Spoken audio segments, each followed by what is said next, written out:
Hello, hello, hello, my friends. There we go. Welcome to Person Behind the Pages, the show where we get to know the creators that make the things we love. I'm joined today by Ryan Skeffington. How you doing, Ryan? I'm doing wonderful. Thank you so much for having me. How are you today? No, don't loop. We need two intros for how Which, awesome yeah, this right, interview is right, going to right. be. We should do we should do that. We should do one for like our regular normal interview, and then the other for Uh-huh. the second half. That's just gonna be us nerding out about StarCraft, right? Yes. Yes, yes. We can play. There's some like parody songs that are StarCraft themed. Oh, There you I go. love them so much. So we'll pull up some of those. Get some like carbot animation stuff. Beep beep. My son has. I have a 10-year-old son, and he's played some StarCraft too. He likes playing all the arcade stuff and whatever a lot. But Hmm. a friend of mine like showed him the carbot animation stuff, and he lost 2 days to just watching all of it. Those were one It's- of the few videos that I had notifications on just so I could see it every time it came out. Nice, nice. All right, let me click this too. All While right, you're working cool. on that. Bert and Bo, thanks so much for stopping by. Great to see Hey, y'all. hey. Let's go. That's right. Good evening, everyone. Thank you, Bert. Good evening. Good evening. Thanks for being here. So we are live now on YouTube, on Twitter, and on Instagram. Yay! All right. Hooray for restreaming. Yeah, right. Hey, and Callum joined on Instagram. How you doing, Callum? Thanks for joining. So, yeah, man. Let's get started by talking about. I mean, lots that I want to cover. Like I was saying, I want to talk about your book. I want to talk about you and former lifeguard, future governor of Oklahoma, almost pro StarCraft 2 player. We could talk all night long about StarCraft 2, but um, yeah. Let's get in first with talking about Lost Souls. I love your cover. Let me actually. I'm gonna present this my little thumbnail. But tell me about your cover. Look at the So, cover over there. the So nice. cover is, I would consider non-traditional, and it was just me randomly coming up with ideas from the story that I thought would be really cool. I wanted to incorporate all of my inspirations onto the cover, and it is a full wraparound cover. So you get the city as the base, which is where the story is set. You get the full ring as the background leading up to the nucleus, which is a key component in the story and the center of the ring, kind of like the brain of the society. And then you have your two dual storylines. You have characters in the back, and their posture and their position kind of tells you something about them. And then you have the titans in the front who are full of nerd inspiration from my entire childhood. Halo, League of Legends, StarCraft is in there. And then they have a conflict that you get to see play out and progress through the story. And when you finish the book, you're like, oh, now I know what he was trying to do with the cover. There we go. Yeah. Yeah, that's rad. That's cool. I love, yeah, what's going on there. I love all that fun stuff. So, and as we're talking about the cover, we're talking about your great books. Yes, so first of all, in Page Turner's Discord, which I've mentioned here before, and Ryan, you're hanging out on Page Turner's, there's going to be a buddy read that starts in March of your wonderful book Lost Souls, right?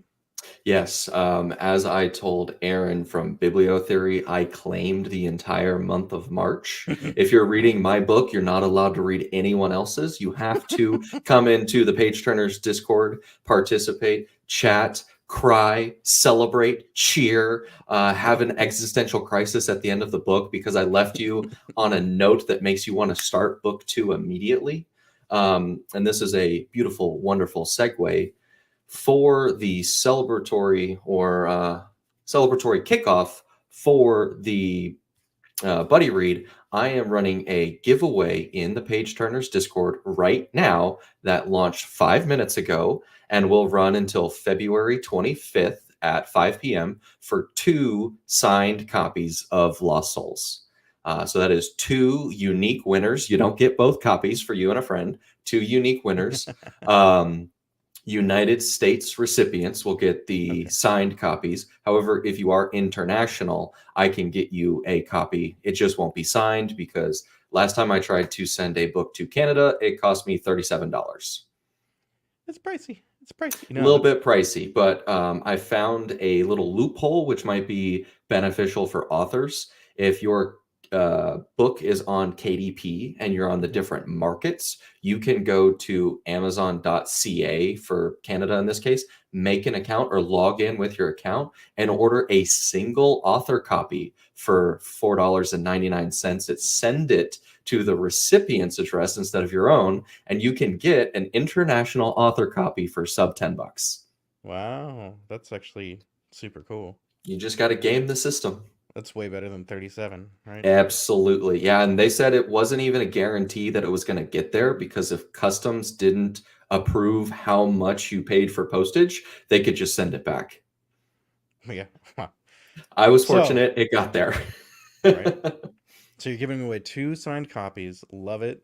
And so people can join the Page Turners Discord, and then all the giveaway instructions will be right there, right? Absolutely. There is a channel called Giveaways. It is the pound sign giveaways, and all you have to do is be logged into your Discord account and click on the participate button, and it automatically enrolls you in the giveaway.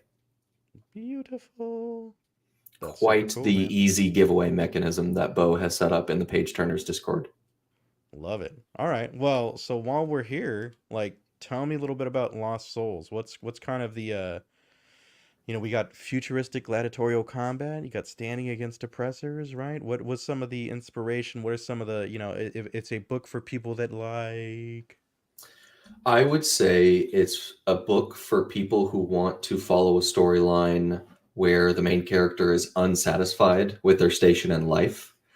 They want to make something of their life, and it deals with themes of changing the world and making it a better place, overcoming loss, and maintaining your humanity throughout all of the different emotions that you can experience when shenanigans happen in the middle of everything. shenanigans. Would your main character call them shenanigans? Yes, because I made the very rookie mistake of self-insertion, and so there's like 40% Ryan in the main character, which I have I mean, found during book two. It's a whole lot easier to write unique characters when you just take yourself out of the equation completely. They're like, hey, you have your own personality. You're going to do something that I don't expect you to do. But I love describing the middle of the book as shenanigans because it's the only way I can spoiler free describe what's going on. There's no other way to sure. say here is what's happening in the second act and leading into the third without Mhm. like ruining things. And I know some people are really, really worried about spoilers. I'm worried about spoilers for anime. I don't care about spoilers for books. So, everyone has their thing. Hmm. Interesting. Um, cool. So again, just kind of like looking at the cover, tell me about like the setting of your book and some of the like tech that's in it too. So the time setting is about 110 years into the future. Humanity has left Earth and they are into a new solar system. So it is a completely unique setting. And in the first chapter, you learn about the new resource that I created, and that is my magic system. And so it's not a completely hard science fiction novel. It's a Is little it bit of sci fantasy. is your new resource Vespian gas? It's very similar to a mineral in that it's shiny and blue. It is called Xantium. And I wanted to start the story and say if you believe that this mineral or this resource or this metal is real, everything else in the story is based in reality. The way it affects the human body is real because you believe the metal to be real. So there is a story about humanity expanding into the stars with a new resource. And with this new resource, we have a building material that allows us to do really cool things, like Oh. build a ringed home. And so humanity lives on 5 rings, 10,000 kilometers in diameter, because that is one of the diameters that was in Halo 3, which was a huge inspiration for this book and from my entire childhood.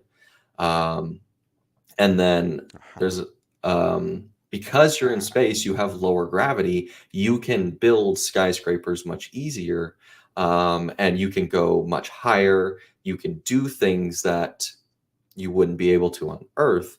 But that also came with the consequence of how do you make gravity in space? Mm, And that's kind of part of the plot, so I won't really delve too far into it. All I'll say is typically in space, you rotate the mechanism to create centrifugal force, which creates a false gravity on the body. Um, mhm. there isn't any spinning, so gravity comes from a different mechanism, and the discovery surrounding that is part of the catalyst for change. That's exciting.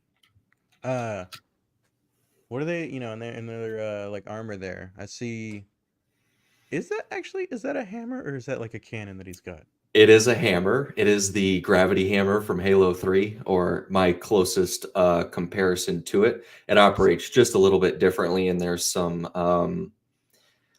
energy restrictions because everything in this reality based world, as long as you believe in this new resource, has a limitation. And so the weapon play is like part of my magic system. There are consequences, there are powers, and how the characters choose to utilize the tools of their tool belt leads into satisfying conflict resolution, as I'll say. Nice. I mean, the fun sometimes of this sort of story. If you have sort of like a hard magic system, then you can show them being clever with how they use the things. And it sounds like you have a fairly hard magic system. And and magic loose term, in sci-fi, like the tech is magic, right? Yes, and I saw the quote today. It was like technology so far advanced beyond human comprehension is essentially magic. And that's kind of Hmm. essentially what I created here is there is science behind the way it works, but it's beyond my comprehension, so therefore it's Right. magic. Right, right, right. Uh If you're just joining us, I want to mention I'm talking with Ryan Skeffington. We're talking about his book Lost Souls. We're going to talk about lots of other things, including just kind of getting to know Ryan a little bit more. But also, there's an opportunity for a giveaway. So let me do. If you join the Page Turners Discord, the link is in the description in the YouTube video. Page Turners Discord, you can join there, and Ryan's going to be giving away 2 signed copies of his book Lost Souls. Pretty awesome, totally free. He'll be sending it to you. With a single button click, you're entered. And don't forget, there is a little emoji instruction. If you participate in the giveaway and make sure you emote that you've joined, there might be some ancillary gifts for anyone who enters that isn't Oh. a lucky grand prize winner. So make sure you emote on the post so that I know you joined.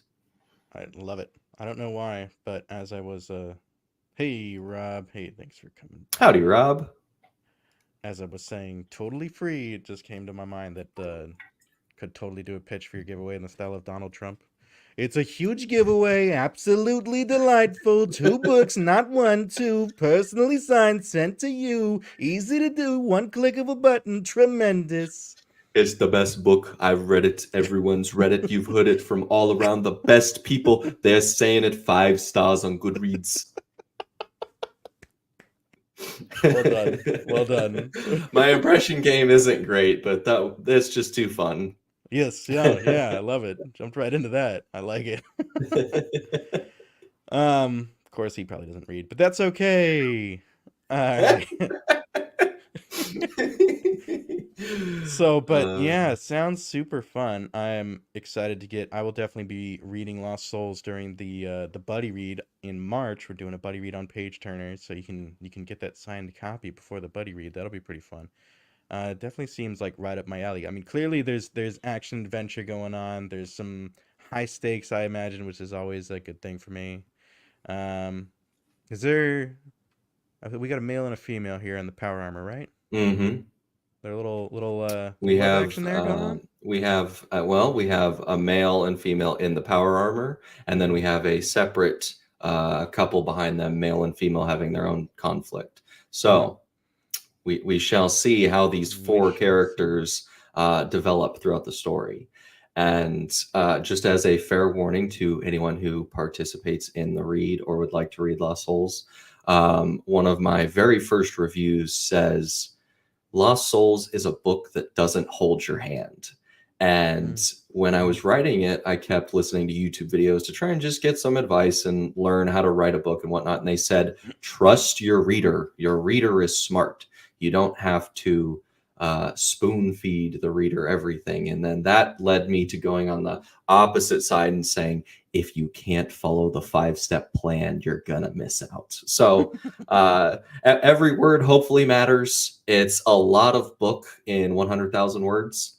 Mm-hmm. So I hope it's fast paced. I hope it's fun, and I hope it leaves you crying at the end of it. He's crying. Cry some more. um, cool. So, that's interesting. My approach and like my writing group is like, listen, you don't need to like kind of spoon feed. And I'm like, no, I want my story to like, I want a story that leads me along. I don't want a story that makes me think too much. Like sometimes a story that makes me think is kind of fun, Mhm. but sometimes like I just want to not have to think when I'm enjoying a story, you know? I have Uh, the equation for cellular respiration in the book. So there's a little bit of chemistry, but it's not technically like you gotta follow the chemistry. It's just part of the story building, part of the characters learning about the world. And so so I need to my be wife, ready for like I need to bring out my calculator when I'm gonna do the buddy read, is what you're saying. I would say bring out the calculator and I would bring out ninth grade biology notes because that's as far as biology as I got You into. think I have ninth grade biology notes still? Ninth grade, that's funny. Rob, if there's any comparison after you read it to Dune, then mission accomplished, and I might as well retire on the first one. Right? Yeah. That's spectacular.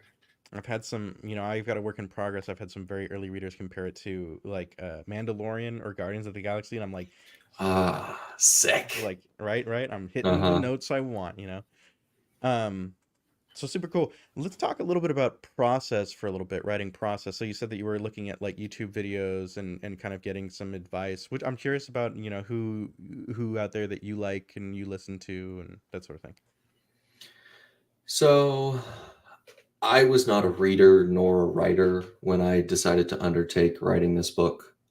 It was just a cool idea that I was like, I wonder if that's a book. And me not being a reader was like, I should write it, and I'll be the one who wrote the book. And so Bold. I started learning just from generic YouTubers, and it's been 2.5 years since I don't really watch a lot of them. But they're Mhm. like, yeah, your book needs to have a plot.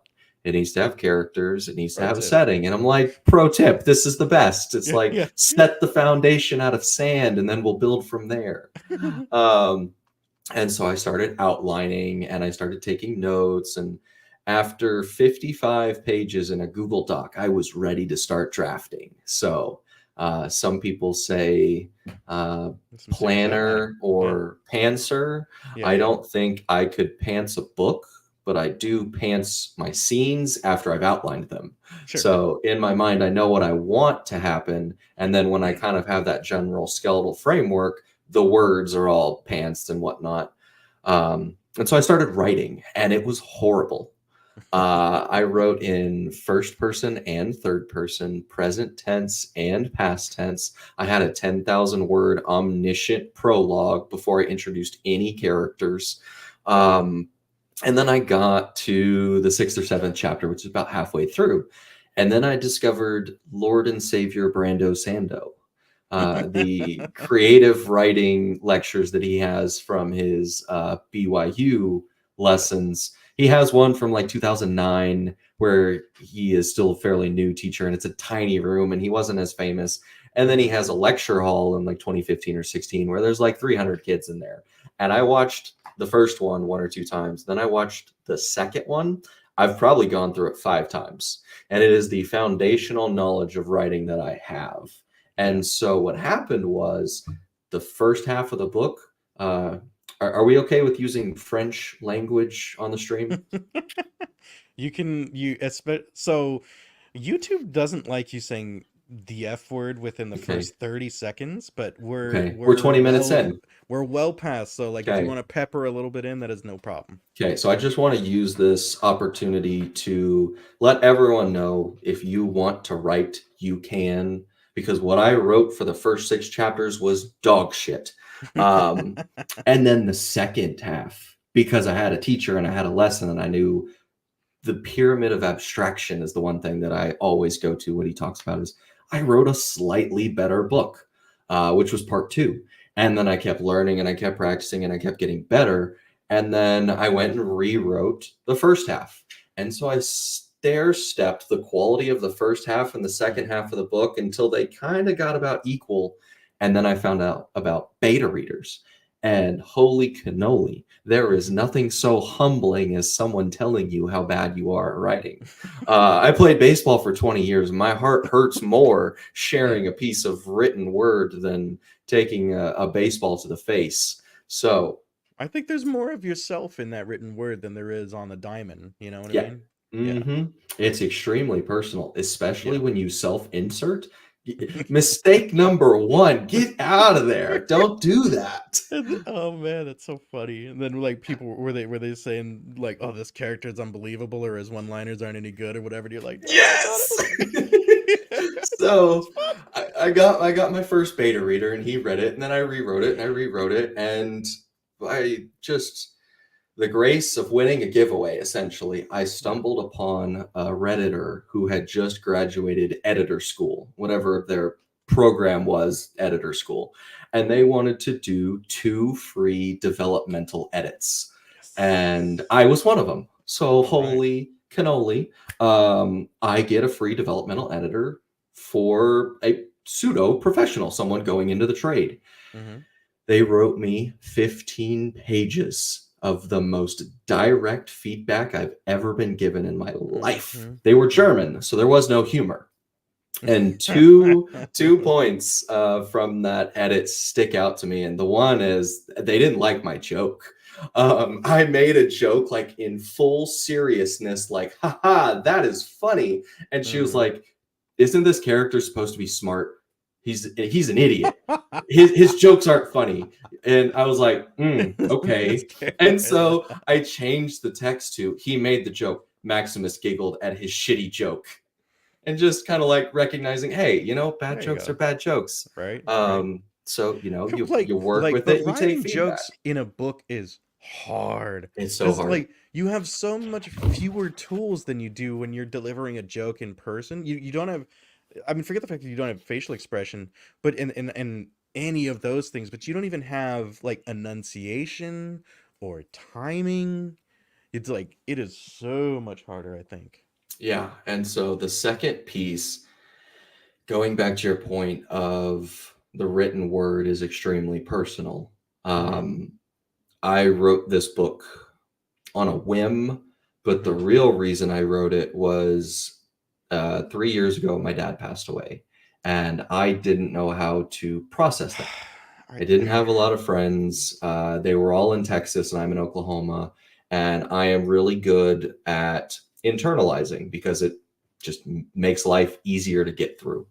And so, what I found when I was writing was there's a father son relationship in the book, and I kept putting me and my dad in the book. Um, and so, there is a scene where the editor said no real human would behave like this. And it nearly caused me to quit writing and stop the project altogether because that was exactly how I reacted in real life.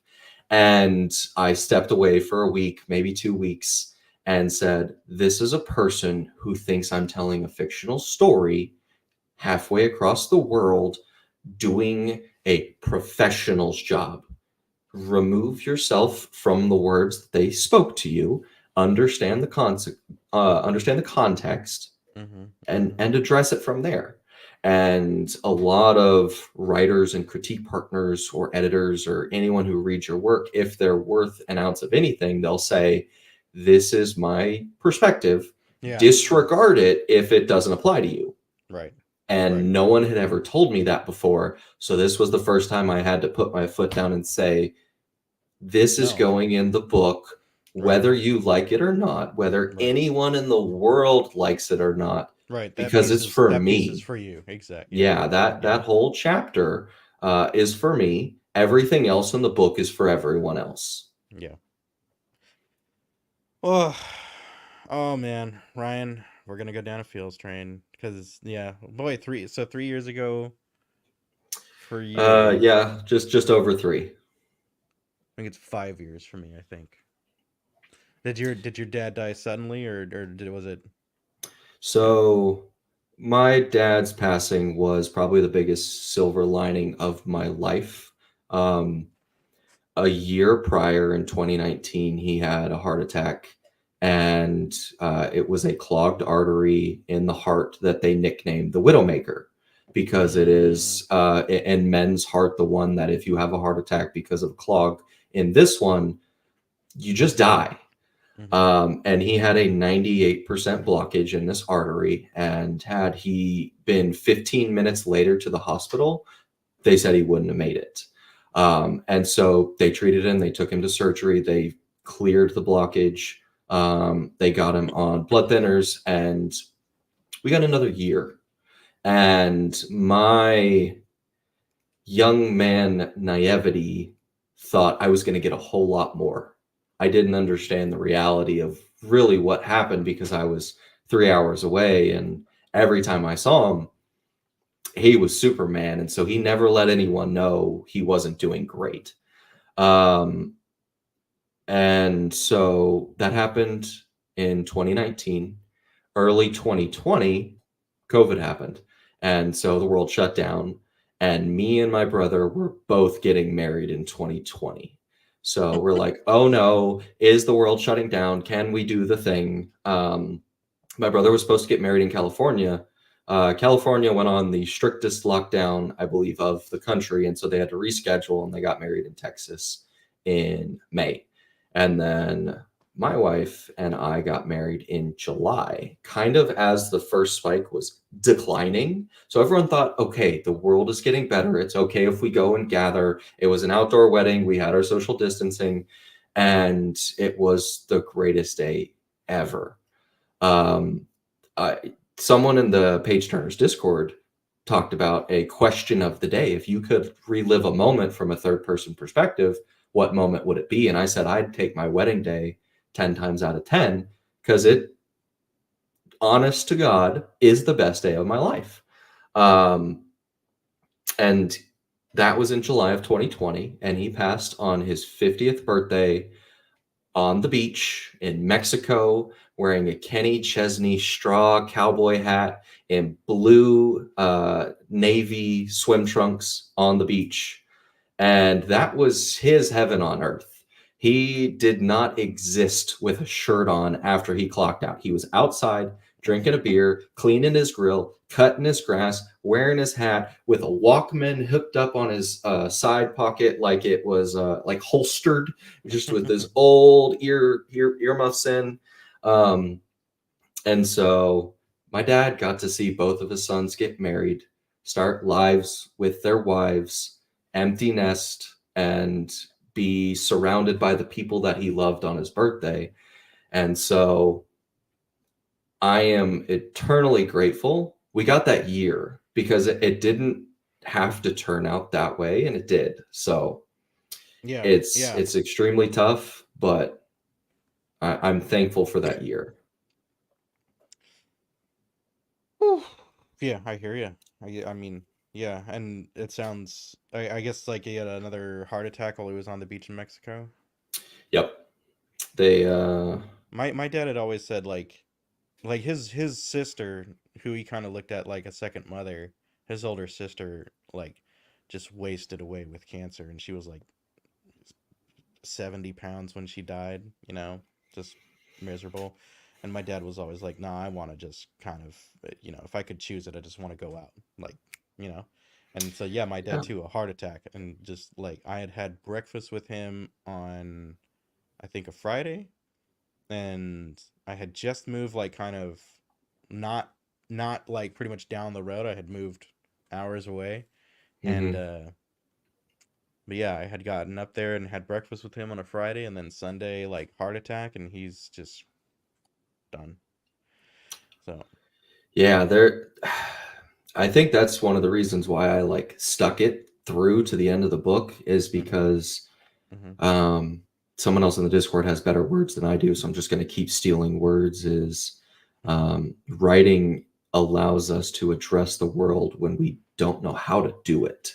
Um, there yep, was the moment when my mom called and she coordinated, which I'm going to give some incredible strength props to my mother. Her husband passed away, and she was in Mexico and had to call her two sons to tell them the news. And what she did was probably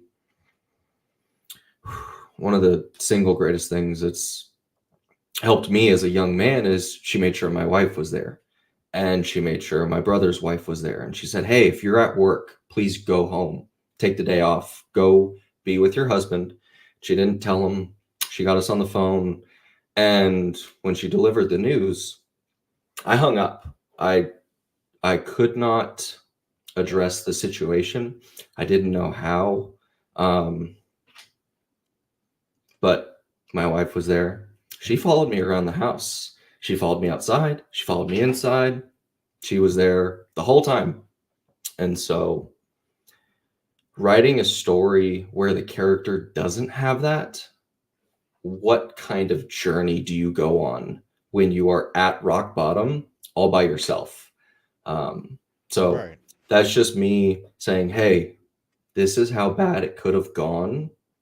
yeah, Here's how good you have it. So I am eternally grateful for the strong women in my life, my wife, my mom, my sister-in-law who has taken care of my brother. And I kind of want to do the same justice to the women in my story.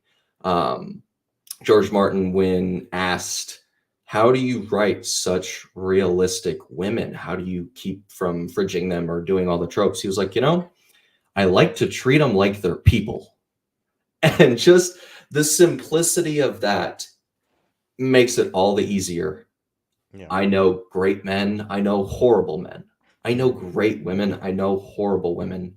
If I want to do a story justice and I want to base it in scientific realism, that starts with the characters. mm-hmm, So I say it was a mistake to do self insertion, but that's just because it made it really hard for me to write the story. But I wouldn't have done it any other way because that's why right, I wrote the story. right. Whew, yeah, yeah. I had just like I said, I had just moved away, and I had moved in with my now wife, and so she was kind of like with me when I got the news. Uh, yeah, man. Ugh, ugh. But it's very cool that you took the sort of pain and like emotional turmoil and turned it into this wonderful creative project that now people enjoy. Fantastic. Go ahead, go ahead. It unlocked a passion that I had never given myself permission to try. Um, my young adolescent years, I was told I'm good at math. I play with Legos. I'm gonna be an engineer. And ta-da, I'm an engineer. Well, who would have thought? However, I thought it was a zero-sum game. And like, if you're an engineer, you can't like the arts. If you're a STEM major, you have to look down upon the liberal arts majors. And people can just be assholes. And so I just never gave myself permission to write. And throughout my 20s, my wife called me the hobby hopper because I would just try things to just have any creative outlet for everything that was going up here. I did photography, I did woodworking, I did painting, I did sculpting. I ran a I guess it's earlier that you did the almost pro gaming, right? yeah, so that was 18 to 21. Okay. So All this right. was still in college, which was the acceptable hobby that I was allowed to have as an engineering nerd. Video games were okay. Call of Duty, Halo, StarCraft, those are all okay. And in my mind, I just hadn't given myself the opportunity to try writing. I had always So wanted to be creative. so completely understandable, but also so sad, Yeah, and I'm going to give another shout out to another inspirational figure in my life. His name is Mark Roberts. I believe he's in his 60s and he teaches entrepreneurship at the University of Oklahoma.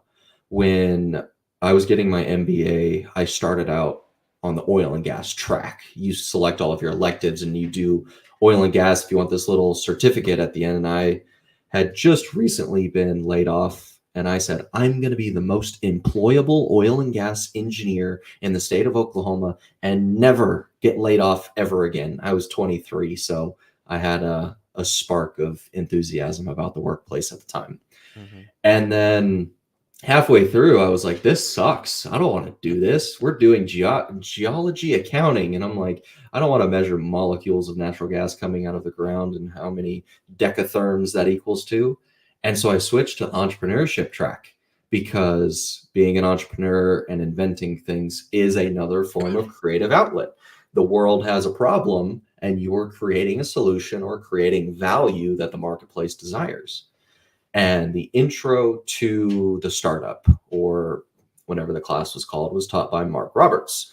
And we did case studies where every week we would read one or two case studies on a new business, learn about their struggles, learn about their successes, and know at the end of it, here's where they're at with some pointed questions. What would you do to help this business? And what would you have done differently to better set them up for success? That's cool. And I adored that class. I would just sit at my computer and write essay on essay on essay on essay after having never liked writing essays my entire life. And one day after class, I'm sitting with him because I just wanted to absorb this man's radiance because he was so awesome. So I would stay after class and talk with him as much as I could. And I told him, I was like, I'm not really a creative person, but I really like these essays. And he said, Ryan, you're one of the most creative students I've ever had. And because my brain always said creativity equals being good at drawing, I never made the connection that creativity had many different outlets. And man, he just lit a spark in me. He was like, I now have permission to do whatever I want. He was like, he broke down the wall and the floodgates opened. And that's why I had the audacity to say, I'm going to write a book about it. Yeah, right. That's super cool. That's super cool. Uh, I am compelled, I mean, I'm here to talk about you, but Share, I please. had a yeah, thank you. Had a really similar but different, in that part of my like processing was a creative outlet. So a little less than a year before my dad had a heart attack, and like it was a kind of a not very fun few years. So for like 2 years prior, my mom had a stroke, and she was like she survived and she's still alive, and she's all good. But for a while she was at a rehab facility, and for a little bit she couldn't even like really speak, much less like walk. It was a thing. And then my grandmother, my mom's mom, who was like growing up, she was like a second mother to me. She had a stroke. Um, After like a really terribly botched knee surgery also. So then she was kind of like bedridden and never really recovered. And then so she ended up passing away about a year before my dad died. When she passed away though, I that kind of lit a fire for me to like do something I've been thinking about doing for a while, of recording some conversations that I would have with my dad. So my dad was an environmental control and life support system engineer for the space shuttle, which was pretty fun, right? Every time like I had like friends come over for dinner in high school or whatever, I'd be like, Dad, tell them about the space toilet. Tell them, tell them the stories. You know what I mean? Um, so those were like the sort of stories that I wanted to record. And so yeah, finally after he passed, I was like, okay, we're gonna have to make it happen. So I have this other show, yeah, that I had put together uh yeah, a long time ago. And so it's still available on kind of the different podcast networks and whatnot. It's called My Dad Built Spaceships. And The it's right behind you. Yes, yeah, yeah, yeah. Yep, and that's why that's there. Yeah, my maybe we'll do this so you can see that again. Yep. My friend and employee designed the logo. I was like, "Hey man, I need a logo." And I just make something. I trust you. And he came up with this and I loved it so much. And then another friend like hand painted this version of it for me, which was Wow, that's right? so cool. Yeah. Yeah. Yeah. Anyway, yeah. Anyway, so episode 1 of My Dad Built Spaceships is probably my favorite. It's called Car Crashes and Death Chambers. You want? Oh, that's awesome. I bet you would like it, Ryan. Yeah, and I'm probably gonna check somebody it out. listening might like it too. Yeah, yeah, I have I have an affinity for space, so yeah. I know I'm gonna love it. Nice, nice. Boy, Ryan, like I thought we were gonna bullshit about StarCraft and just have like this lighthearted, fun conversation because Hmm. we've been like talking a little bit and we've been Yeah, everyone BSing. jibber jabs until they hear the waterworks are coming. That's what I'm saying. I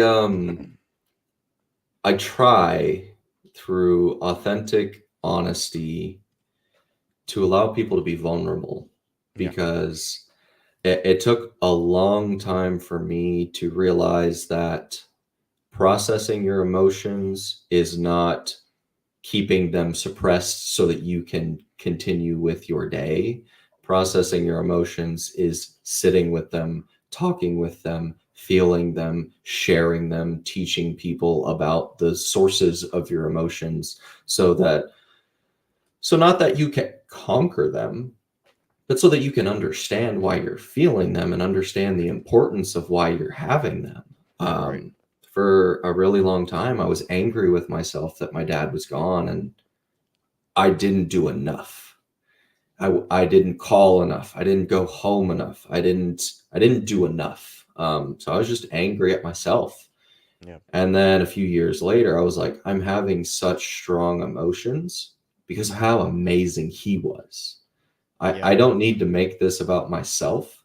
I need to understand all of the good memories, all of the good lessons, all of everything that he was to me hits my heart like a train yep, because of how great he was. yep, yep, yeah. Completely same. And he was just a paragon in my life. Just yeah. There's this wonderful and so there's two things. One, there's this wonderful like visualization for grief that I've heard that I absolutely love, and it's like um grief is like a button inside a box, and inside that box there's a ball. And when grief is new, that ball is huge, and it's always just pressing that button that just like just absolutely terrible emotions. You're just struck by the pain and the loss all the time. And uh but over time the ball gets smaller, but it's still kind of bouncing around inside that box. Then every once in a while it just like smashes that grief button, and you're like, oh god, the feels, right? And you don't know Hmm. when it's gonna happen, and sometimes it's the dumbest shit, but then you're like, oh my fucking dad, right? I think I like writing because it allows us to use the metaphors that we need in our life. Yes, yes, yeah, Um, my fourth grade teacher, who is still a friend of my mom, came over a couple days after the funeral, or maybe it was after the funeral. I struggle to remember time around the funeral. It was a blur, and so now I know what that feels like. yep. Um, she told me about grief, and she said it's okay to visit grief, but you can't live there. Oh man, that's so And good. I wish I would have taken her advice a little bit better. And I'm Yeah, going but to use, it's hard when it's fresh though, because I mean, again, my analogy, like the ball is still so big, it's like it's yeah. pushing on that button so hard. It's Hmm. hard, it's hard. But yeah, I mean, over time, hopefully, you're able to sort of visit, and then and visit in a way that over time it starts to feel nice because you're understanding that like the reason why it's such loss. I Hmm. heard another someone said that grief is love with nowhere to go. You know Hmm. and I love that too. Uh, but you start appreciating, yeah, like all the love that's there, and Yeah. So I kind of cut you off, but like No, it's I only okay. be only to sort of say like, don't give yourself a hard time about, yeah, I don't think that you should wish for something different. I think we do the best we can, you know? Yeah, and that is the beauty of waking up every day is you get to address it with all of the learnings from yesterday and the days prior. Like I said, I do love metaphors, and I'll use my mother as an example, who I think more healthily dealt with grief than I did. I'm going Hmm. to use the beach and a frozen lake as my two metaphors because my dad loved the beach and water was his happy place. My mom would go sit on the beach and put her toes in the water being the grief, and she would touch it and feel its cold sting, and she would spend a little bit of time with it day by day. She might have waited a little bit uh, further out, and so she was okay with the process. The way I dealt with it was to ignore it, to suppress it, to hope that it was going to go away. I was walking out onto the frozen lake thinking everything was fine. And then the ice cracked and I fell in, and I was in a Denny's crying my eyes out because I didn't give myself proper times to process that grief. Um, and so as I've gotten older, and you learn what you learn and you don't know what you don't know, Hmm. I've learned how to process those emotions and say, hey, I'm going to take 15 or 30 minutes and I'm going to write a scene that reminds me of my dad so that I can cry a little bit. Hmm. And it's not so that I can feel bad about myself. It's so that I can just need to feel what I'm feeling. Yeah. Yeah. No. Yeah. I love that you're saying this. I love that we're having this conversation because there's not enough of these conversations in the world, especially amongst men. You know, because I love that you said you cry. I can't tell you how much I've cried thinking about my father, and even sometimes recently, even though he's been gone for years. Like, I mean, and that's okay. My mother-in-law, I felt so bad for her. She lost her mother and then her father within like the last 2 years, and she's like, "Oh, I'm crying. I'm so sorry." And I'm like, "For what? Why are you sorry? If you can't cry over this like tremendous loss, like what can you cry about? And why are you like embarrassed and sorry that like it's normal and we're human and we have emotions and that's actually beautiful and it so it's good. I'm glad that we're yeah, because there needs to be more of these conversations amongst men, out in the world talking about how having emotions is not a fucking bad thing. It's part of the human experience and it's part of what makes life incredible and amazing. Hmm. I'm gonna go ahead and include Bo Kelly here saying for grief and Bo mentioned earlier that he's lost his mother not that long ago. Time doesn't heal all wounds. However, time allows us the ability to move past the void that loss leaves us with while still being able to revisit it when needed. I like that a lot. There was another, just kind of continuing the train of metaphors. Have you read Name of the Wind, Ryan? I haven't. One of my favorites. I recommend it. Okay. Name of the Wind, Patrick Rothfuss. But in it, well, the main character deals with grief. I'll say that. I won't say with who. But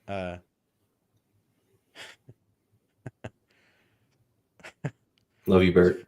yeah, that's very touching. Thank you, Bert. I appreciate that. Yeah, this was much more of a super powerful interview than I bargained for on this Monday night, but I'm happy for it. Um, um, yeah, Name of the Wind. Quotha deals with a lot of grief. It's a particular point in the story, and he's just sort of, he's in that blur state for a while, and he actually again drew on a creative outlet to deal with it. For him, it was music. Um, but he talked about how I think he sort of described it as like a stone, a very like sharp stone, the grief, but over time it a little bit loses its edge, but you more than that, you learn how to touch it and feel it when you want to without getting cut. You learn how to be careful with it. I thought that's another yeah, it's so interesting. So many different ways to try to understand this, the feelings that we deal with. I think we've been talking almost an hour now about a singular human experience with a singular human emotion. And like you said earlier, boys, young men, even young adult men don't give the opportunity to have permission to experience emotion Yeah. other than contempt or Right. anger. Yes. Yes. The Um, only acceptable emotion within the man box that society builds for us that you need to stray, especially as straight man, you know. And then there's this whole other set of problems if you're outside, especially as a gay man. But whatever, if you're a straight man, you know, like you gotta be, you gotta be cool, you gotta be tough, you know, whatever. And the only acceptable emotion is anger, you know. The only thing you're only, of yeah, all the things social media detracts from, I think there are a lot of good male role models out there that give young men and the opportunity to not feel alone. And that's why I talk about this is I may not be your role model, but if you need one, I'll try my best. yeah. I'm gonna be honest. I'm gonna be authentic, and if your heart attaches to my message, there's nothing more honorable I can do with my life than shepherd other people to a better world. Mm-hmm. Mm-hmm. Into the most beautiful segue of all time. That's why I want to run for governor. Nice, nice. Briefly, if you're just joining us, I'm joined by Ryan Skeffington tonight. He's the author of Lost Souls. He's going to be doing a giveaway on the Page Turners Discord where he's going to give away 2 signed copies. But and that's wonderful. Most of our conversation this evening has actually been quite a bit about grief because both of us lost our fathers within the last few years. Um, but uh, yeah, man. I've had enough of the feels. Let's go. Let's talk the fun stuff. Let's talk some fun stuff now for a little bit. So yeah, running for governor, as you said. I'm a man with many hobbies, many talents, and many ADHDs. Now you want to, yeah, you're thinking like how serious are you about running for governor someday? Is this a So I calculated it down to the day that I'm eligible. okay? So fairly serious. And the story around why this has always been something that's interested me is when I was 4, 5, 6, 7 years old, people would ask me, "Well, what do you want to be when you grow up?" And I said, "I want to be president." Because I was the coolest kid in school, and I that was gonna be me one day. And then as I got older, that kind of faded away, and there's only one president every 4 years, so the chance of you being president is slim to none. So go ahead and put that in the box, file it away under dreams that'll never happen. And as a teenager, I would try and talk politics occasionally with my parents, and my mother has a wonderful 2 sayings that I will quote until I die. She says, "Politicians are nothing but liars, cheaters, and crooks." And I say, "Well, why don't good people run to be politicians?" And she says, "It doesn't work that way." And I'm like, fair enough. The evidence to support your claim is pretty well founded. And to show how much limited or small government she always talks about is, "I don't want the government telling me what light bulb I can have in my house." And so that frames my political leanings of authoritarian government. Um, and then as I got older and older and older, an adult who pays way too many taxes, which I'm thankful for the services that they provide. Um, I started looking around and I was disappointed in everyone who was leading our state. Um, I don't want to ever come off as so confident, arrogant, or cocky that I think I'm the best one for the job. Sure, But I know but that I can do better than what we have, and all it right. would be a disservice to my legacy if I didn't try. I may not win, I may not get elected, and I may run a horrible campaign.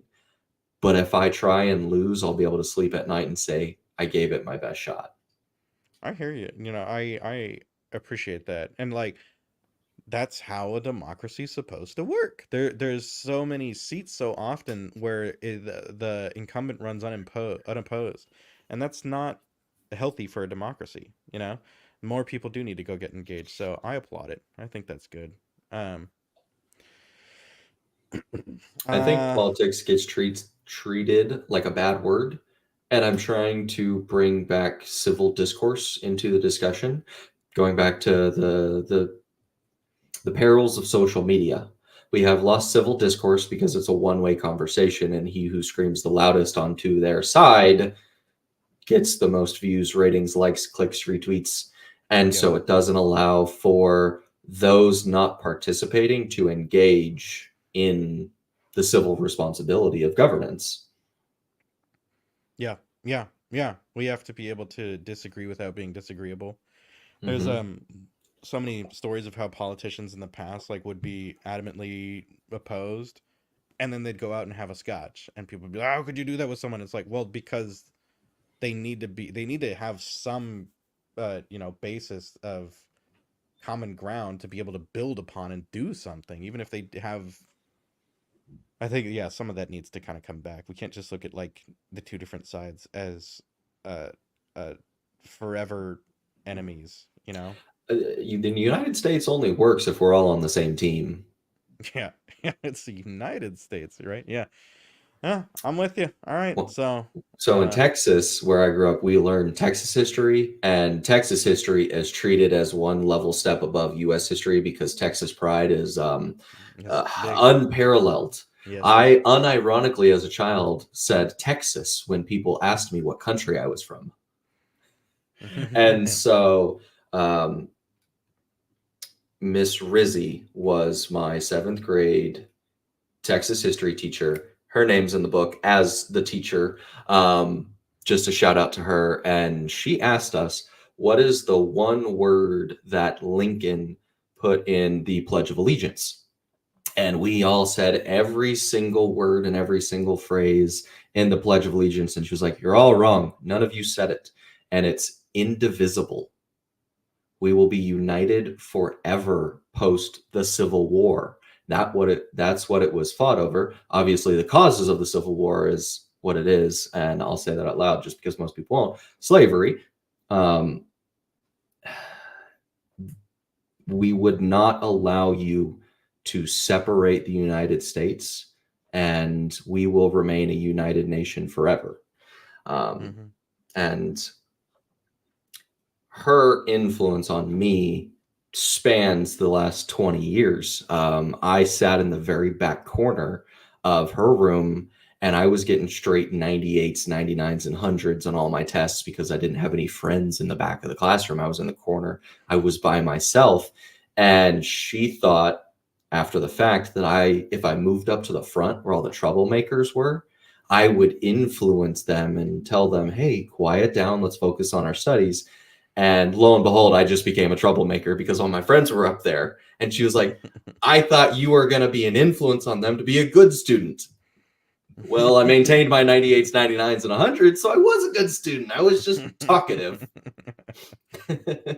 Rob says, the best candidate is the person you'd want to get a beer with, so your future campaigns will go well, Ryan.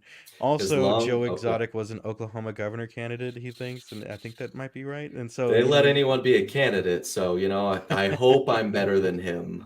And as long as you don't force me to drink a double IPA, I can have the beers with the best of them. So, all right. I'm going to end the Instagram stream because it cuts off at an hour. So I'm gonna cut that one off. Bye, Thank Instagram. you, and they should join us on YouTube.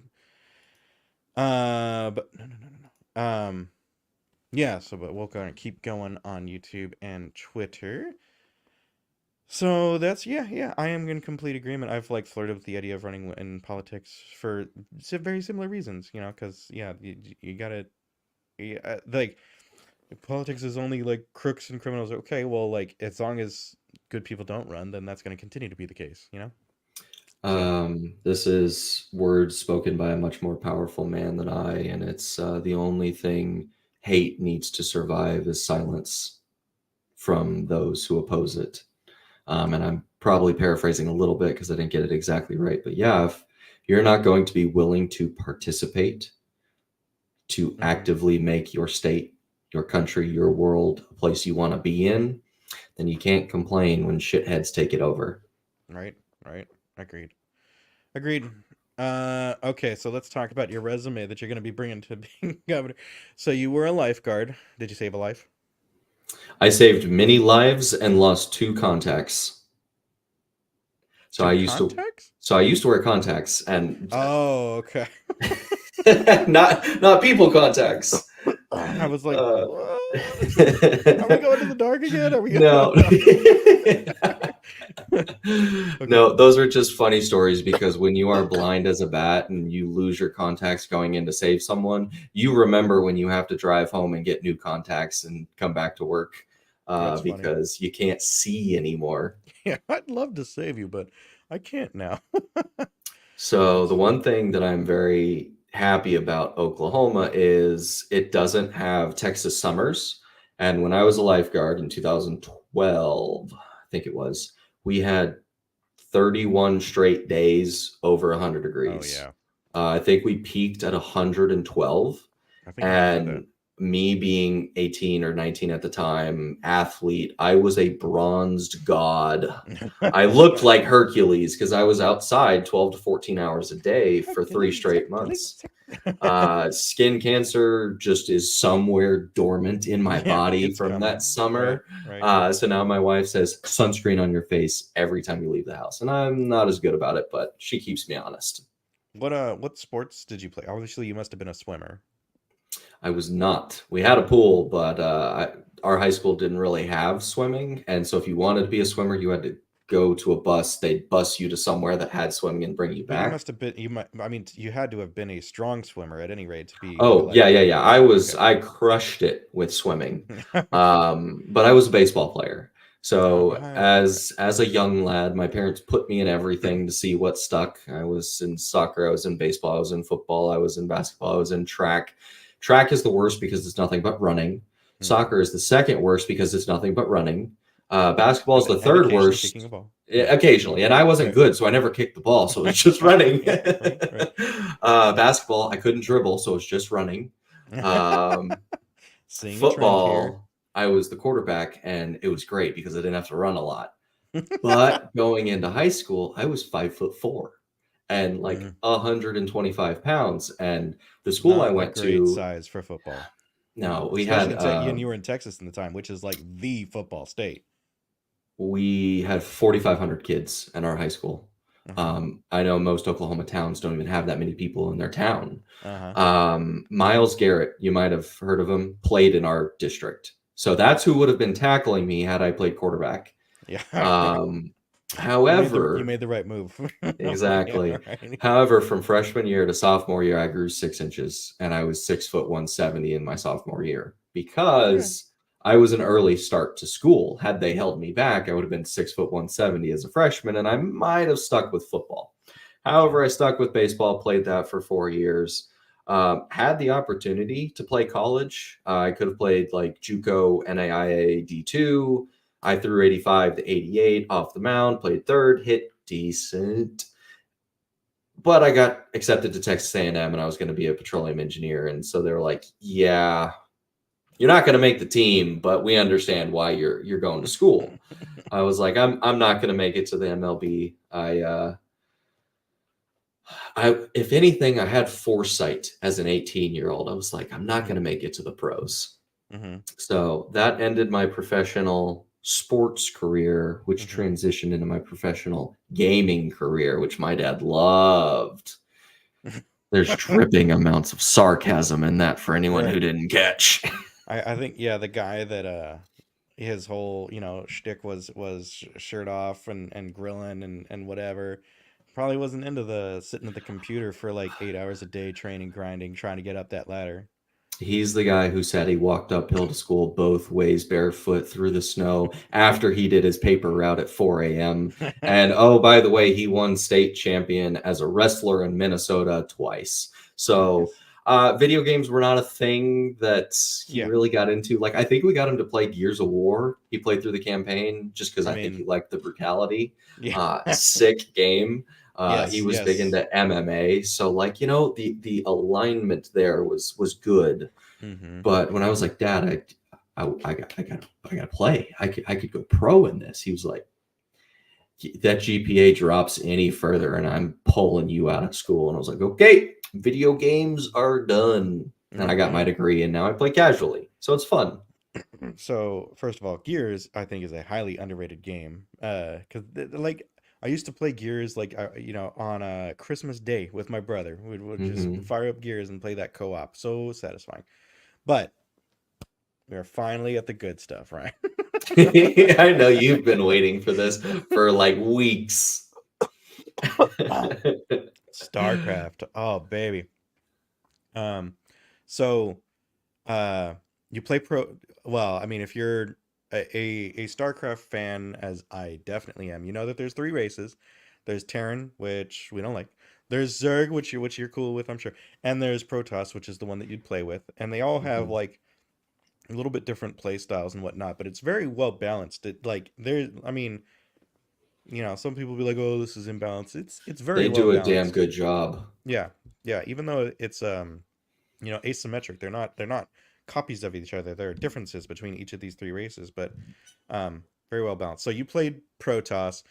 You say that you could almost go pro. So were you Grandmaster or Master or what? So I hit rank 2 in Masters. Okay. So I was playing against Grandmasters when I was on the ladder, Yeah. and I was watching. His name is Maximus Black. Okay. Um, he did a YouTube channel called Lag TV with another gentleman who was like gold, but he was in Masters, and I think I know that guy. he started getting coaching, and I would watch him get coached by a Grandmaster player. And when I watched how many times he utilized the function keys, the F1, 2, 3, 4, Oh wow. for Yeah. screen locating on the map Yes. to increase APM, that's when I knew I wasn't going to go any further, because I utilized mouse on edge to move around the map. I didn't use hotkeys to go to my bases. I didn't have the APM, and that's why I played Protoss. And You didn't you so didn't you didn't just look at that and be like, "Oh man, this could you didn't think that I should try this? You just were I like, I'm did. I done." couldn't. Oh, okay. Like I keep my fingers on ASDF. Most professionals keep it on QWER so they can go up to the numbers, up to the function keys, down Right. to ASDF, and then down to ZXCV. And it's just, I wasn't going to reprogram my brain from typing on ASDF to be better at StarCraft. StarCraft wasn't paying like League of Legends or Fortnite pays today, so there really was no incentive to go pro other than That's actually a good you point. are the best of the best. It was such an infant scene in North America that you essentially had to go to Korea if you wanted to be pro, and the pro So gamers what like year was this? I picked it up in 2010 when Wings of Liberty had just come out, and Okay. then I got Masters when Heart of the Swarm came out, um, and then I was done by the time the Legacy of the Void, I think it was. Yeah, yeah, yeah, yeah, yeah. I was still playing, but I was out of the pro desire, um, and so like White Raw was someone that I loved watching, Yeah, yeah. and then Huck and Huck was so fun. I um, liked Stefano too. Did you watch yeah, Stefano was one Liquid of my favorites, Stefano. So right? most people know Liquid from League of Legends, and I'm like, nah, Liquid's been a StarCraft Yeah, team for Liquid's 15 years. well, and They're I mean, even OGs. before like StarCraft 2, they were I think in Counter StarCraft 1 Strike, and yeah, yeah, Warcraft. yeah. So Liquid's been So around if you forever. to my friends watching, if you don't know, and I know we talk so much about books, but there are like you can be a professional video game player. There are esports leagues out there in the world. StarCraft in particular for a long, long time, since like at least the early thousands with StarCraft 1, if not the late 1990s, they've had they've had like an esports scene with StarCraft, the first one, that would rival professional sports, you know? They had like arenas and like the production. It was on TV with high production quality. It was amazing. It's still Mhm. amazing. I'd love to go to Korea and watch a game. I'm sure you would too, as a yeah, I got to go StarCraft to fan. MLG one time. Oh, it was Nice, nice, phenomenal. nice. I did MLG Orlando once. I did Red Bull Training Grounds where Day9 was casting at Nice. Full Sail University. Um, yeah. I So asked A9 for an autograph and he said no. He was going to get lunch. So I was like, fair enough. You have like 6 seconds to get back to the booth. So right, have a yeah, good yeah, life. You only broke my heart. yeah. It's funny. And as we dive into this audience, just realize Hmm. we are probably the biggest nerds that you know. Like booktube people, they might stick to booktube. I'm wearing a Naruto shirt. We're talking about pro gaming. We're talking about books. Nice. I'm getting No, into running. Warhammer. So like I'm learning Oh, the lore of Warhammer right now. oh. And D&D is on my radar. So like I don't think you could come at me with a bigger nerd. Now I can guarantee you could because Right, right, nerds right. nerds go hard. Nerds go hard. Are you doing the tabletop Warhammer, or are you playing like the Warhammer video games? So right now I'm just learning the lore to better tell stories. Good lord! Like, Um, I mean, have fun. Uh, a deep pool to go dive into. You know. oh yeah. So I'm writing the trilogy that I'm writing right now, and it's realism and whatnot. But the follow-up trilogy is going to be how the Zerg were created and how the Protoss were created from the seed of humanity. And Okay. so humans are going to start experimenting on themselves enough that there's a split where you have altered humans like your space marines. And then you Oh. have an alien race because things went wrong, kind of like the flood in Halo, like an Mm-hmm. amalgamation of sorts. And then pure energy beings, which is the metal resource Xantium, is a bioorganic metal that holds energy like a battery, and so creating like archon level beasts. And so the three different pathways of humanity, and what kind of world does that make? So I'm learning about Warhammer. That's super fun. That's super. Yeah, Warhammer's neat. Chris, the writing jester, I remember playing similar games by myself, feeling pretty good at how I was cleaning up the AI, and then playing against another human and getting wiped out. Chris, I've had the same experience. Like, first of all, I've done that with StarCraft, and I still kind of do that because I'll play against the AI just as a fun sort of refresher after having not played the game for a while. And Mm-hmm. plus, then I don't get the ladder anxiety. But I'll tell you the game where I did that much to a degree that was not helpful was League of Legends. I played like 200 matches against the AIs. And this was even before they had like hard AI. So the Yeah. AIs were just bad and dumb and didn't know how to play the game really. But we like, I played with a friend or two and we would wreck that AI. Just destroyed. Um and we're like, this is great.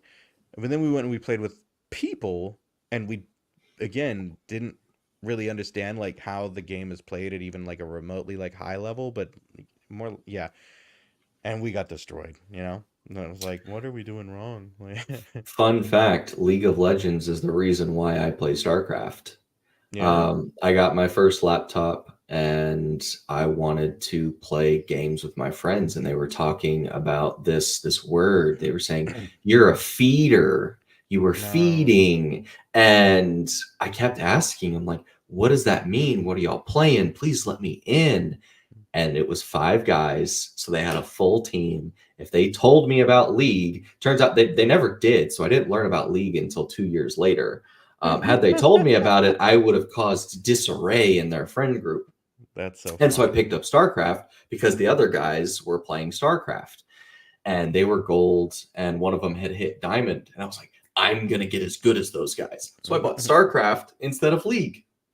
Nice, Had I nice. been as good at League of Legends, I probably would have gone pro in League of Legends if the cadence and work ethic was still the same, because Right, my right. hall mate when I was a freshman was challenger in League of Legends, and which is grandmaster of League of Legends, and he went to Santa Monica for the North American Collegiate League tournament, which is the top 16 or 64 collegiate League of Legends programs in the United States. They made Mm-hmm. top four. They ended up losing to the number one seed that won the tournament, and so they got third place and won $7,500. Yeah, And nice. that was when I was a sophomore or junior. And so, like, the money was starting to pick up. And then That's as I graduated college, you got players with like $3 million salaries now in League? in League. Really? Do you know who Faker is? Oh, yeah, yeah, yeah, yeah. Well, Fakers make okay. Fake, he yeah. is like Patrick Is that just Mahomes. is that just his straight salary, or does that include endorsements? He might make $1 million salary, but 50 million in endorsements. Right. Yeah. He is the most known person in that country. I think he got ownership in the team to stay and play. Oh wow, okay. He got So like Lionel yeah. Messi. Yeah. Yes, he is that big. Yeah. But yeah, your North American LCS salaries got up to 500, 1 million, 2 million. They were importing European talent, like Holy I think his name was smokes. Froggen, was making a couple million. They brought in wow. I I knew think that they Liquid brought brought in in Froggen. I knew they brought in Bjergsen Yep. on I think NC. Froggen came before Bjergsen. Okay, okay. I think his name was Huni, came from Korea. Right, right, right, right. Impact came from Korea. So North They got America some is Chinese just dudes too. Yeah, yeah. mm-hmm, mm-hmm. It's crazy to me though that like I mean that like any scene is kind of good. You especially with like League that is such the interesting differences in play styles too. Any has like their own way of playing.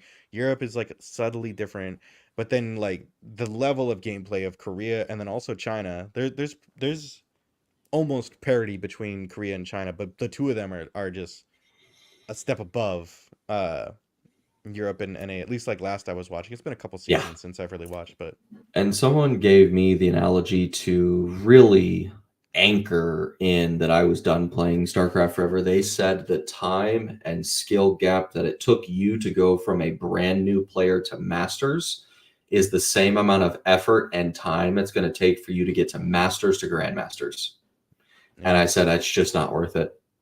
Yeah. And that's what it feels like Well, comparing North particularly when America with to Korea. StarCraft doesn't have like the same infrastructure as like LCS. You don't have like, because if you make it onto an LCS team, you're good. Like Hmm. that's a career. You're gonna get a salary. They probably are still doing like team houses that you live in and train in. You have the coaching and whatever. Like you have the season that you're playing in, and you're gonna be playing for the whole season. Yeah.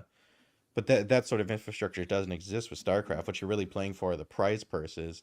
And then I think a lot of the a lot of StarCraft gamers that are still playing, they'll really make their money from streaming. Hmm. Um, And the worst part about StarCraft is it's a lonely game. yeah, StarCraft is 1v1. You play by yourself 10 to 12 hours a day. If you lose, it was straight up your fault. There is no team mechanic. There is no getting picked up when you make a mistake by one of your teammates. You talked about ladder anxiety. I was fortunate enough being raised by a two-time state wrestling champ. I didn't have ladder anxiety because when I walked up to my dad and said, "Hey, Dad, will you listen to my college speech presentation? I'm a little bit nervous." His response was, "Don't be nervous." And I was, "Oh, I am cured. You have healed me." And so I took that falsely into everything else that I did, and I was like, Skeffingtons don't lose. And so I would just get on ladder and I would play. Average game was 15 to 20 minutes. I played for six right, hours, 20 to 30 games a day. right, And so if I drop from D1 to D4, it's okay. I'll get back to D1 tomorrow. yeah, wow, wow, yeah, yeah. That's the way to And do it though. That's the way to kind of grind it out and get good. Um, are you did you back the what is it? Stormgate, right? you did tell me about it, and I looked at it and I said, I can't download this because I have a job. Yeah, yeah, right. And I'm There's a writing a book. Yeah, yeah. I know what you mean. I picked it up. I've It's found that I can do four things. Oh yeah, Without getting overwhelmed, I can do four things. writing I'm a book, married, have a job, writing a married. book, have a job, and go to the gym. Okay, all right. And That's so the that's a very fifth good thing fourth is thing. is free time. Right now it's ARAM on League of Legends. Like I don't play ranked anymore. I peaked plat and it wasn't fun anymore because I was Yeah, getting mad at my teammates. yeah. Um and I play support. I've played tank roles. That's Oh why I like God, support Protoss. is like such. I played support too, and like I kind of hate it because it's so difficult to have a big impact on your team.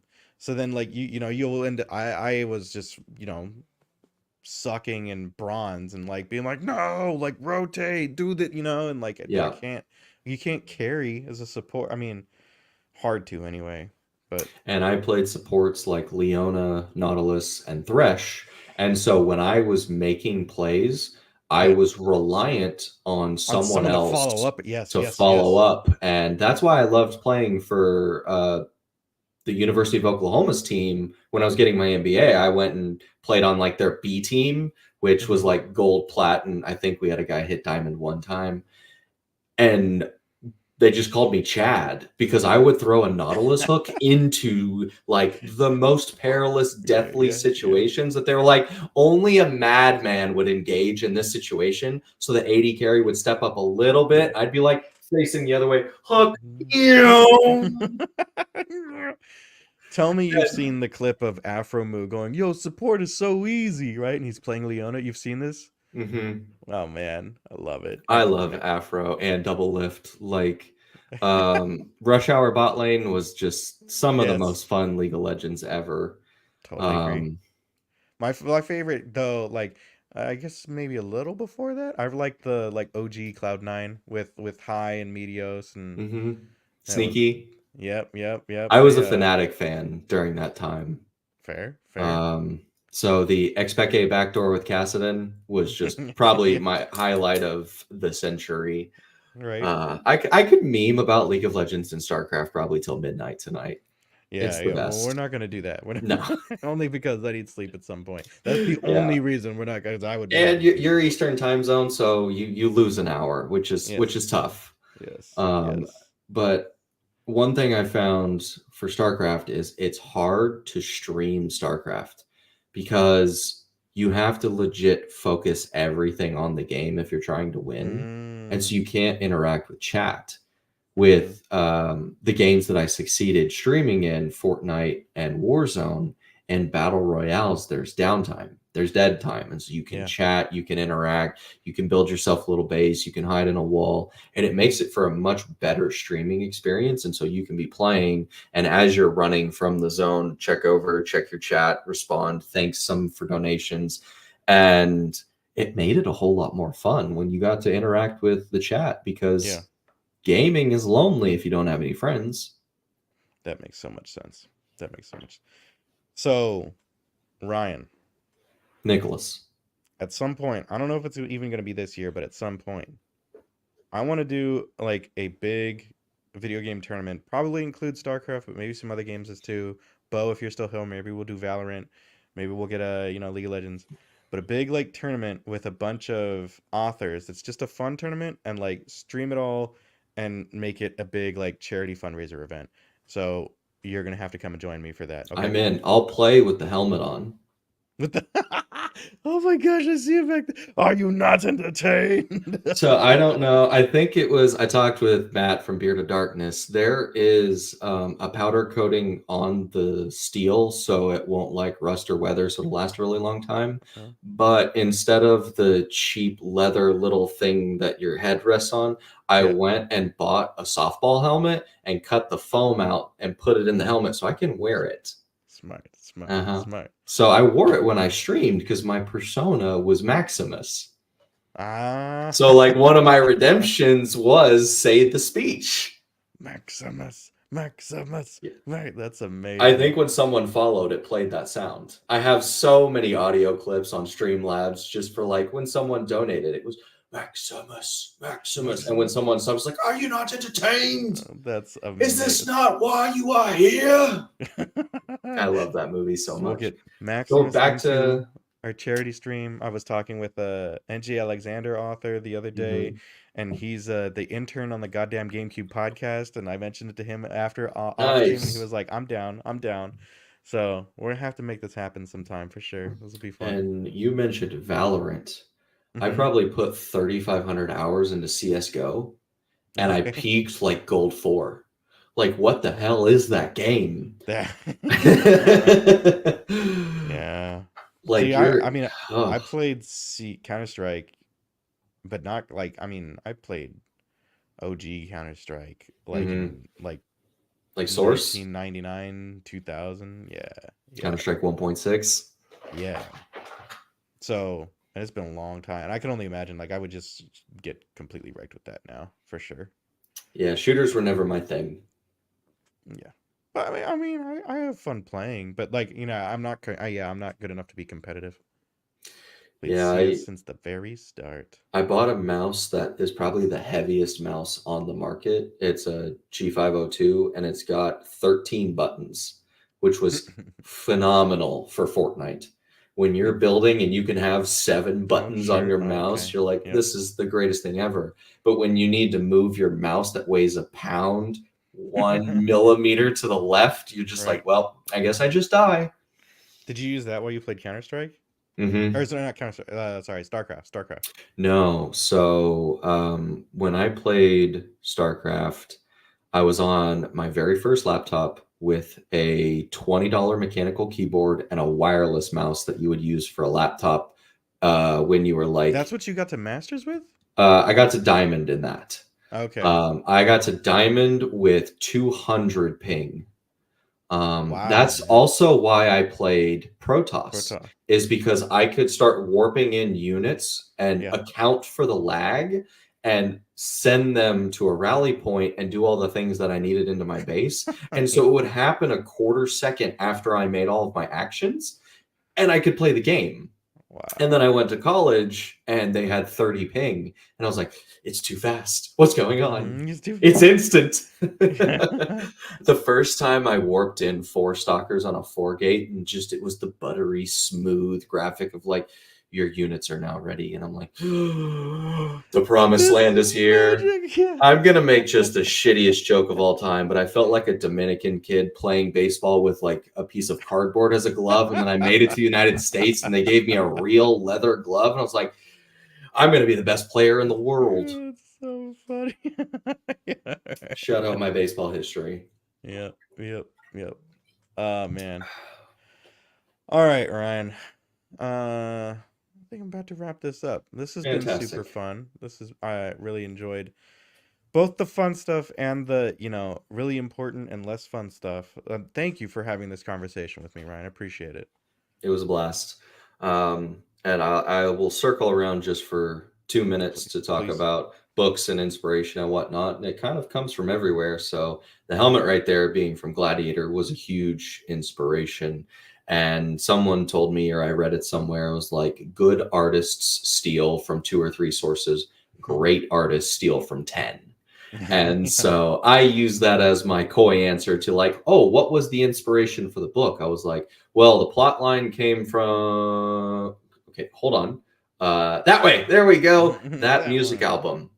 So that album tells a story through each of the songs throughout the album. And so every chapter is the track title for the album.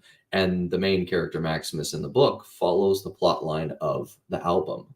So inspirations and Easter eggs galore in the book. Wow. Wow.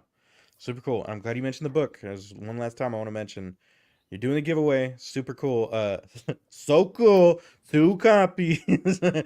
2 signed copies of the book you're going to be giving away on the Page Turners Discord. So if people join and participate in the giveaway, you got the chance to get totally free signed copy of Lost Souls. Come and join a Discord. Come and hang out with us. Talk with us about StarCraft more, about, baseball, whatever you want. Books, of course, right? Um, and get yourself a free book. Thank you for doing that. I'm glad that you're doing that and announcing that on the stream. I appreciate that. Yeah, anything to share the story. That's really what brings me joy at the end of the day is I don't get excited from the $4 that I make when a book sells. I get excited because I get to share my story with someone. And Yeah. so like when someone's reading it on Kindle Unlimited and I can watch that little bar go up every day and I'm like, they're doing it. You're It's the doing coolest feeling in the world. So I'm it. really excited for the Page Turners buddy read that starts on March 1st. Yes. Two Yes. quick shout outs of where I'll be in the near future. I'm going to be joining Aaron on Bibliotheory, the YouTube channel. We will be announcing the 2 winners on that channel. The giveaway Okay. ends on the 25th. I'm joining him on Monday, the 26th. And then on March 1st, to kick off the buddy read, I will be joining Kay on Kay's Hidden Shelf. Love it. Good job. Nice. Nice. I'm happy to hear it. Well, yeah. So join us on Page Turners. Follow Ryan on these different channels on his journey. And of course you can, if you haven't yet, give me that like and subscribe here on the channel on my YouTube, please. Appreciate it. Uh, let people know about this conversation that we've had, and that it's okay to have feels. It is okay to have feels. All right. Um, and yeah, thank you for kind of hanging out. Thank you, Ryan, for being here. I had a Thank, pleasure. Thank you so much for having me as a guest. absolutely. And thanks everyone else for watching. And if no one's told you today, you're an absolute legend.